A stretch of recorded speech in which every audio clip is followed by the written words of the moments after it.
Last का practice, वैराग्य मतलब डिटैचमेंट। अब हम इसको थोड़ा मल्टीपल में सोचते हैं कि लाइफ में कुछ भी पाना हो, कुछ भी करना हो, किसी चीज में एक्सपर्ट बनना हो, तो सबसे पहले क्या जरूरत होती है? प्रैक्टिस की। आप ओलंपिक्स देखते हैं, कॉमनवेल्थ गेम देखते हैं, हर स्पोर्ट्स पर्सन यही कहता है कि प्रैक्टिस इज वेरी इंपॉर्टेंट। तो प्रैक्टिस, अभ्यास सबसे ज्यादा जरूरी है। तो हम लोग चैंटिंग करते हैं तो इसको प्रतिदिन करना आवश्यक है, ये एक प्रैक्टिस है।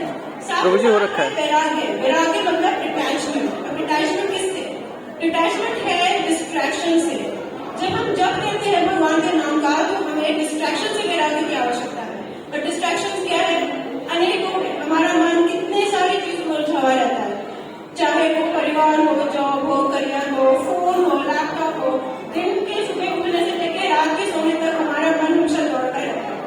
तो ये डिटैचमेंट आएगा कैसे? डिटैचमेंट आता है जब हमें किसी चीज के प्रति आसक्ति हो। जब तक आसक्ति नहीं होगी, वैराग्य नहीं होता है। तो आसक्ति कैसे आएगी? अब आप में से कितने लोग हैं जो अमेरिका, स्विट्जरलैंड या स्पेन गए होंगे? नहीं गए होंगे, परंतु हमको मन बहुत करता है कि हम भी वहां जाए। क्यों? कि आसक्ति आती क्यों? हम कभी नहीं गए अमेरिका, कभी नहीं गए स्विट्जरलैंड, फिर भी अगर हमें आज बोला जाए कि आप जाएंगे, तो बोलेंगे हाँ हम जाएंगे। आज देश के 50% यूथ जो है वो अमेरिका में जाती है पढ़ने, नौकरी करती है। क्यों? इसलिए इतनी आसक्ति आती कहाँ से? आसक्ति आती है सुनने से। हम बचपन से टीवी में, रेडियो में अपने आस पड़ोस, दोस्त, यार, रिलेटिव ना जाने किस किस से क्या क्या सुनते हैं कि अमेरिका ऐसा है, वैसा है, स्विट्जरलैंड ऐसा है, वैसा है। जब हम बार बार एक ही चीज सुनते हैं तो हमारे अंदर आसक्ति पैदा होती है, वो होती है अटैचमेंट। और ये आती है श्रवण से। श्रवण मतलब जब हम सुनते हैं, जब हम बार एक ही चीज को सुनते हैं तो हमारी आसक्ति अपने आप बढ़ने लगती है। तो ये आसक्ति आती है सिमिलरली जो कि भगवान के नाम से। जब हम भगवान का नाम जप करते हैं, बार हरे कृष्ण महामंत्र का जप करते हैं, भगवान कृष्ण की लीलाओं को सुनते हैं, तो हमारी जो आसक्ति है भगवान के प्रति वो ऑटोमेटिकली आती है।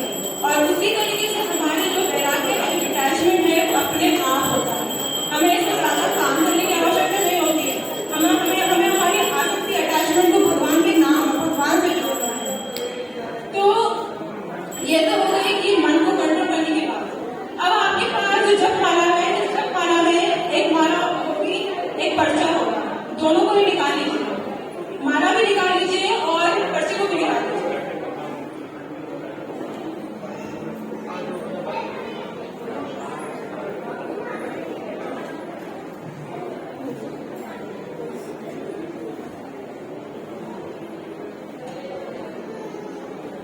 सबने निकालिए।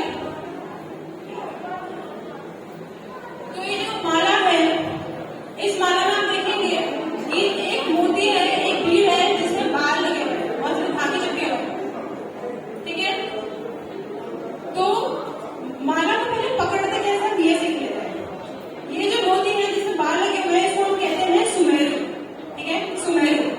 इसको कृष्णा भीड़ भी बोलते हैं, कृष्ण मोती भी कहते हैं। साथ ही साथ सुमेरु की एक बहुत बड़ी इंपॉर्टेंस ये है कि इस पूरे माला की जो शक्ति होती है वो इस सुमेरु में केंद्रित होती है। तो इसकी बहुत इंपॉर्टेंस है, बहुत महिमा है। तो जब आप माला पकड़ेंगे, माला को इस तरीके से पकड़ेंगे। ये जो बाल वाली जो भीड़ है, ये आपके बीच की जो उंगली है इसके ऊपर आती है और इसके ऊपर आपका अंगूठा है। और ये वाली जो उंगली है इसका प्रयोग नहीं होगा। ध्यान रहे कि इस उंगली का प्रयोग नहीं होता है जब में, परंतु क्यों नहीं होता है ये सवाल है। इस उंगली का प्रयोग इसलिए नहीं होता है क्योंकि इस उंगली का प्रयोग हम बाकी चीजों में करते हैं। किस चीजों में? दूसरों को उंगली करने में, कि तुम ऐसे हो, तुम ऐसे हो, तुमने ये किया, तुम ये हो, वो हो, ये हो, वो। साथ ही साथ ये हम अपनी प्रशंसा करने के लिए भी करते हैं कि मैं ऐसा हूँ, मैं ऐसी हूँ। तो ये जो उंगली होती है ये हमारे घमंड, हमारे अहंकार को दर्शाता है। अब भगवान की भक्ति में अहंकार या घमंड की कोई जगह नहीं है, इसलिए हम इस उंगली का प्रयोग जब के वक्त नहीं करते। ठीक है? तो माला को हम ऐसे पकड़ते हैं। अब ये जो माला है, इस सुमेरु को छोड़कर बाकी जितनी भी मोतियां हैं वो 108 है। 108 108 बीट्स। अब ये 108 क्यों है? 109 भी हो सकती थी, 107 भी हो सकती थी। इसकी कई कहानियां हैं, जिसमें से एक सबसे महत्वपूर्ण है कि हमारे जो उपनिषद है वो 108 उपनिषद है। तो कहते हैं कि जब आप 108 मोतियों पे माला जब जप करते हैं तो आपको 108 उपनिषदों का ज्ञान समान प्राप्त होता है, इतना लाभ होता है इसका।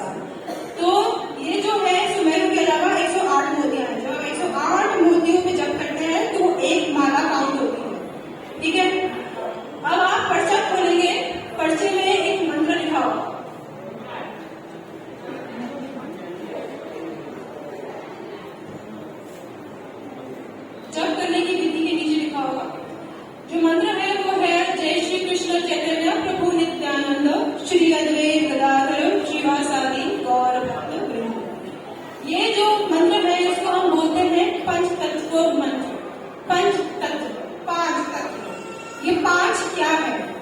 या आप देख रहे हैं ऑर्डर में लेफ्ट साइड में दो डीटी ऐसे खड़े हुए दिख रहा है सभी को लेफ्ट में। तो उनमें से एक है चैतन्य महाप्रभु। चैतन्य महाप्रभु जो है वो स्वयं भगवान कृष्ण है, जो कि राधा रानी का भाव लेके धरती पे आए हैं।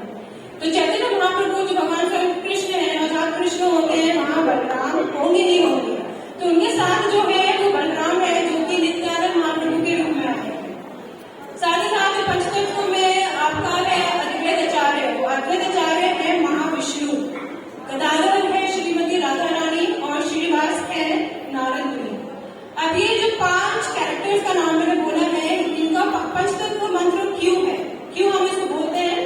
क्योंकि इन्हीं पांच की वजह से जो हरे कृष्ण आंदोलन है, जो हरे कृष्ण मंत्र है, इसका प्रचार हुआ है 500 साल पहले। इन्हीं की कृपा की वजह से आज हम ये हरे कृष्ण मंत्र का जप कर पा रहे हैं। तो जिनकी कृपा की वजह से होता है उनका मंत्र हम सबसे पहले जपते हैं। तो जो ये सुमेरु है, सुमेरु को पकड़कर आप ये पंचतत्व मंत्र पहले बोलेंगे, और जब आप इसे बोलेंगे उसके बाद अगली जो माला है, जो नंबर 1 मोती है, उस नंबर 1 मोती पे आप हरे कृष्ण मंत्र का जप करेंगे और इसी तरीके से आप आगे बढ़ते रहेंगे। तो आप जो अपने बैग है इसमें 2 छेद होगा, एक बड़ा छेद होगा, एक छोटा छेद होगा। तो बड़े छेद से अपना हाथ घुसा लीजिए, साथ ही साथ माला भी घुसा लीजिए।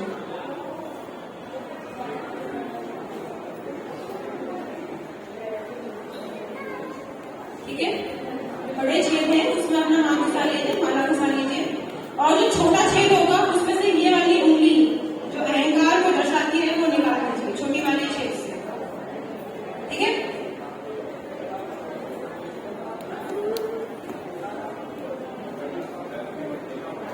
छोटी वाली छेद से निकाल लिया। अब आप सुमेरु को पकड़कर आप पंचतत्व मंत्र बोलेंगे, जय श्री कृष्ण चैतन्य प्रभु नित्यानंद श्री अद्वैत गदाधर श्रीवासादि गौर भक्त वृंद। इसको बोलने के बाद आप अगली जो मोती है जिसको नंबर 1 बोलते हैं, इससे आप हरे कृष्ण मंत्र का जप करेंगे। तो अभी हम छोटा सा प्रैक्टिस करेंगे हरे कृष्ण मंत्र जप करने का। जो जब हम करते हैं तो हमें ज्यादा से ज्यादा 7 से 8 मिनट लगता है, किसी को 6 से 7 मिनट भी लगता है। आप जब शुरुआत करते हैं तो हो सकता है कि आपको 8 मिनट 9 मिनट लग जाए, पर जैसे जैसे आप प्रैक्टिस करेंगे, जैसे जैसे आपका अभ्यास होगा, आपको 6 से 7 मिनट ही लगेंगे। ठीक है, हरे कृष्ण महामंत्र जब हम जप करते हैं तो हम जब जप करते हैं तो उसकी जो आवाज है, उसकी ध्वनि है, वो हमारे कानों तक पहुंचनी चाहिए। उसका जो स्वर है वो इतना ऊंचा भी नहीं होना चाहिए कि सामने वाले लोगों को परेशान करे, वो इतना धीमा भी नहीं होना चाहिए कि खुद को ही ना सुनाई दे। जप में सिर्फ हमारी जिह्वा और हमारे कान की आवश्यकता है। जिह्वा से बोलिए, कानों में जाएगा, बस इतना स्वर आना चाहिए। साथ ही साथ उसकी जो रफ्तार है वो बहुत ज्यादा नहीं होनी चाहिए। ऐसा नहीं हरे कृष्ण हरे इतना जल्दी नहीं कि हमें ये पता चले कि हम बोल क्या रहे हैं। हमें इतना स्पीड, इतना हमें रखना है रफ्तार की हम सुन सके हरे कृष्ण कृष्ण कृष्ण हरे हरे, हरे राम राम राम राम हरे हरे। इतना स्पीड सफिशिएंट